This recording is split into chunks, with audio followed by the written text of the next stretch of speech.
Hi, good afternoon. My name is Amanda Martin. I'm the Director of Nursing with Barnes Healthcare Services, and I would like to take just a little bit of time to go over a couple guidelines and recommendations and ways that we have really been implementing certain things here with what we do in healthcare to ensure that we are safely protecting ourselves, our patients, our family members that come in with the patients, and then our family members as we go back home. So first and foremost, something that's very important is making sure that you are watching for updates from the CDC. They do, if you go on cdc.gov and just search for guidelines, requirements, different things that you can implement, there will be multiple articles that come up. You could probably spend a lot of your time reading through everything that the CDC has put together and put out for us in regards to guidelines. Just a couple that we utilize here is, really looking at what we do from a day-to-day in the healthcare world and putting some of those guidelines that the CDC has recommended into place. Some of those that we put into place very soon, because we actually, we never closed completely here at Barnes. So we had to make sure, even during the official government shutdown or shelter-in-place period, that we were implementing things here to keep everybody safe as we continue those essential services and needs. So the couple of things that we did here were ensuring that we were reminding our employees and our clinicians that work for us to clean their work areas. That includes frequently touched areas, door handles, light switches, keypads, telephones, the doors that go in and out of our offices. We looked at our countertops. So we really kind of amped up the items and the areas that we were cleaning and how often we were cleaning those.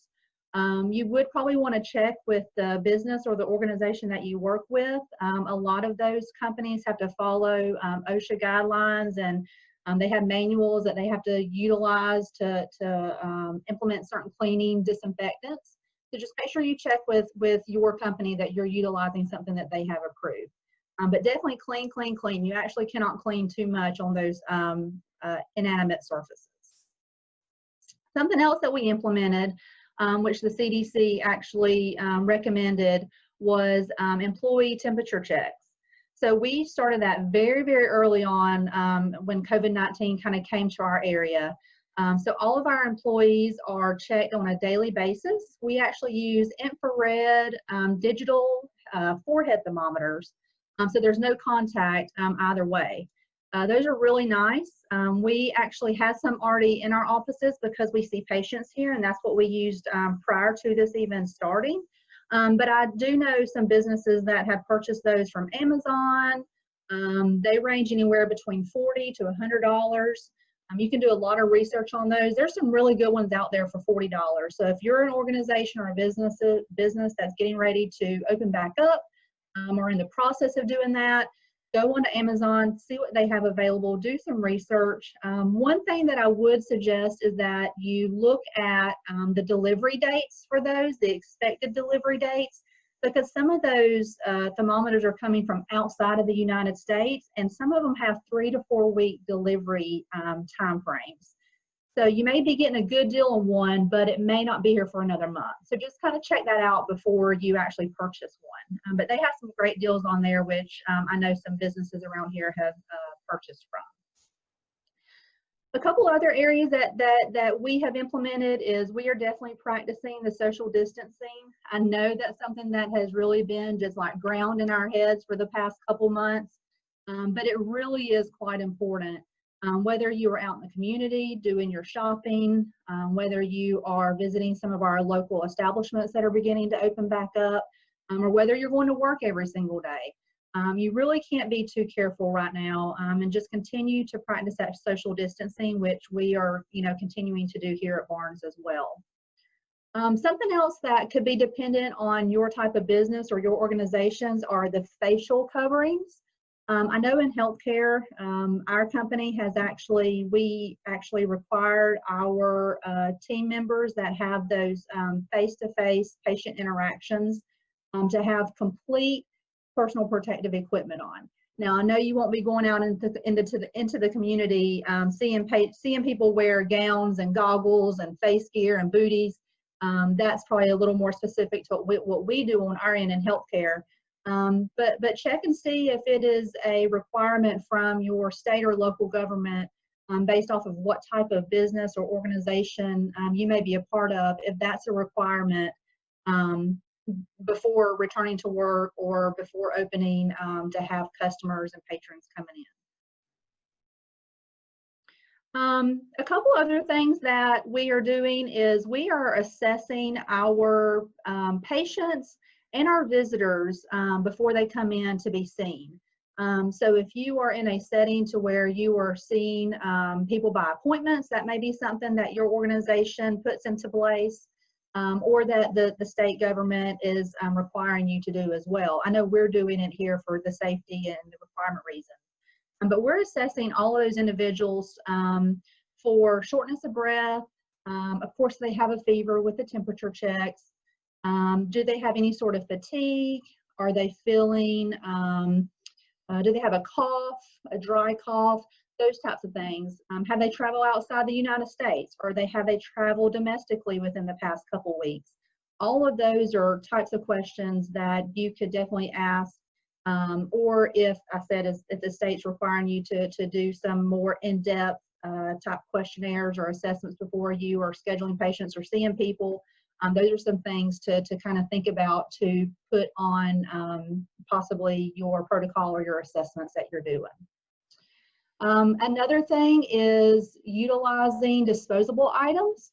So based off of your type of business, it could be menus, it could be cups, it could be utensils, whatever sort of disposable item that you could transfer from what you used to be using until now, that's definitely recommended also.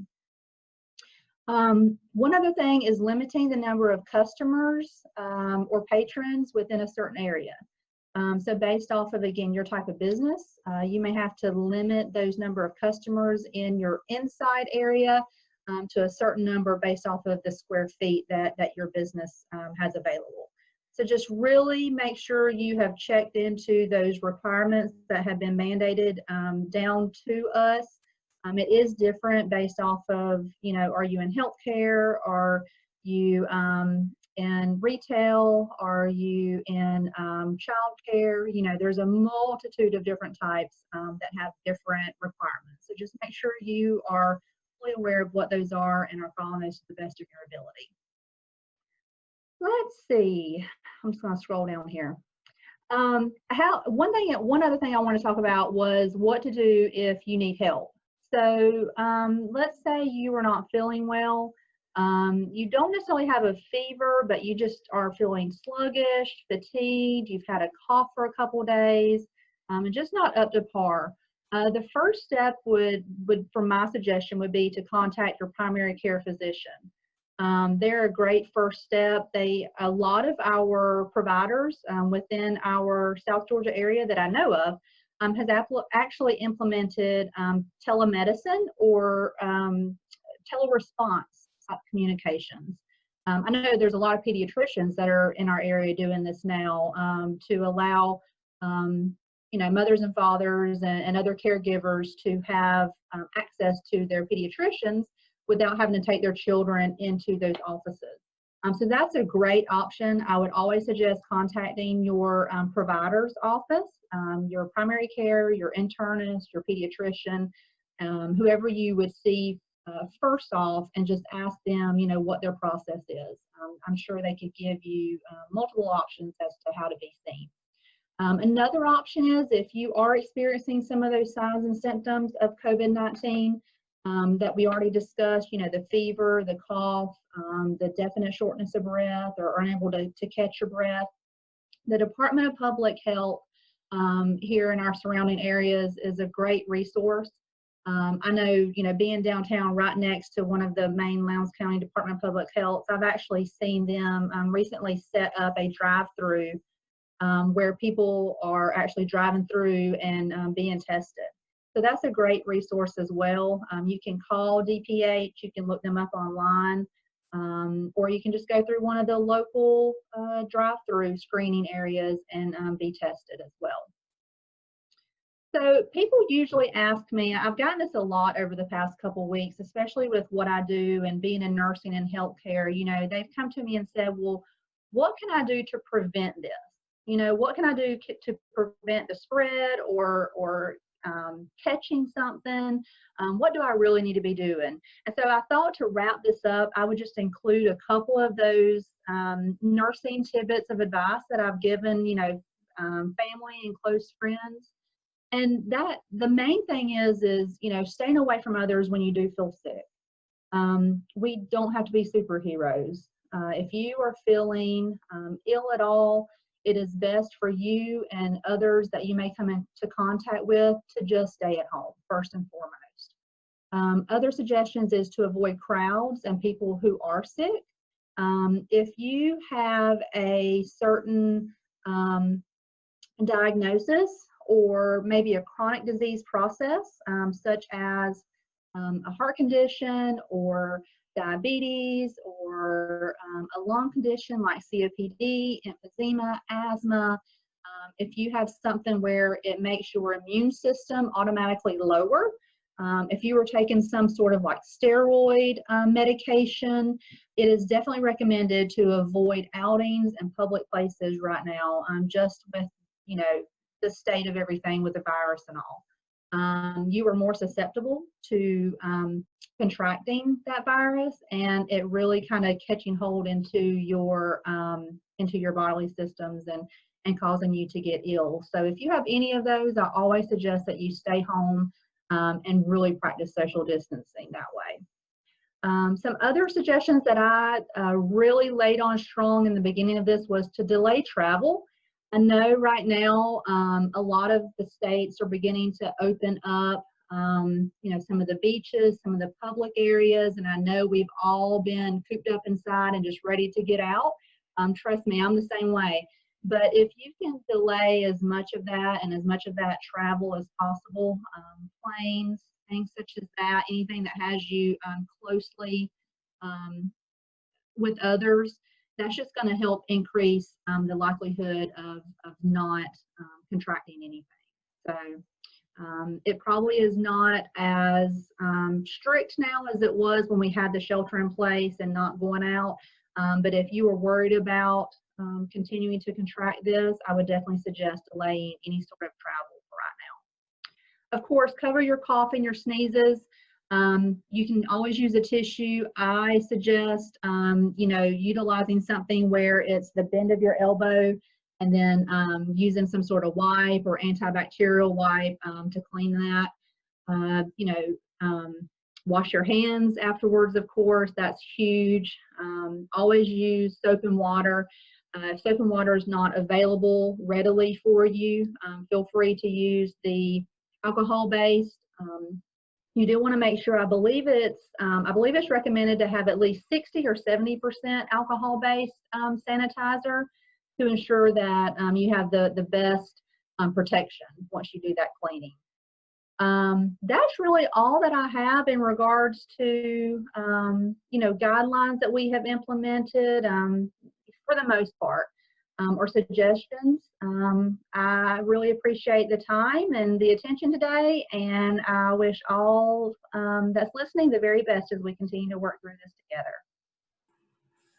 Well, I hope you enjoyed those tips from our guests, and I hope you've enjoyed this 3-part series, The Power of Energy. We look forward to working together in the future, the Chamber, Georgia Power, all the membership. So I hope if you have an opportunity to visit georgiapower.com for energy saving tips. And I hope you found this whole series really helpful and a change of pace maybe as you're working from home. We appreciate greatly the efforts of the Chamber staff and the way they've tried to support the business community as we get through this pandemic and as we go back to our new normal.